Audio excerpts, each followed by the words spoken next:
Ұстаздар қауымы қалайсыздар? Бәріңізге бір форма кесіңдер деп жатыр ма? Шәкірт алдындағы мұғалімнің образы әр ұстаздың білімі мен имиджінен тұрмай ма? Оқушы бірдей болса болады, неге мұғалім бірдей болу керек?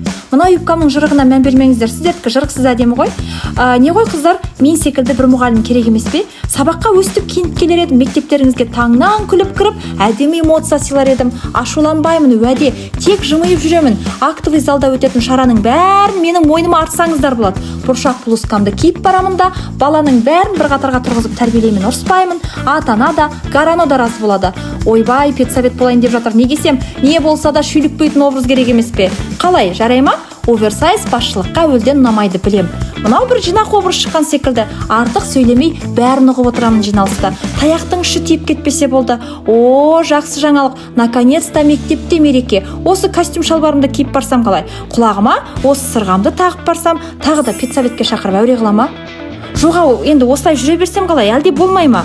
Ей, мұғалім де адам ғой. Тіпті қалаған сырғасын тағалмаса әйелдік болмысымыз қайда қалады? Мұғалімдер, айтыңыздаршы.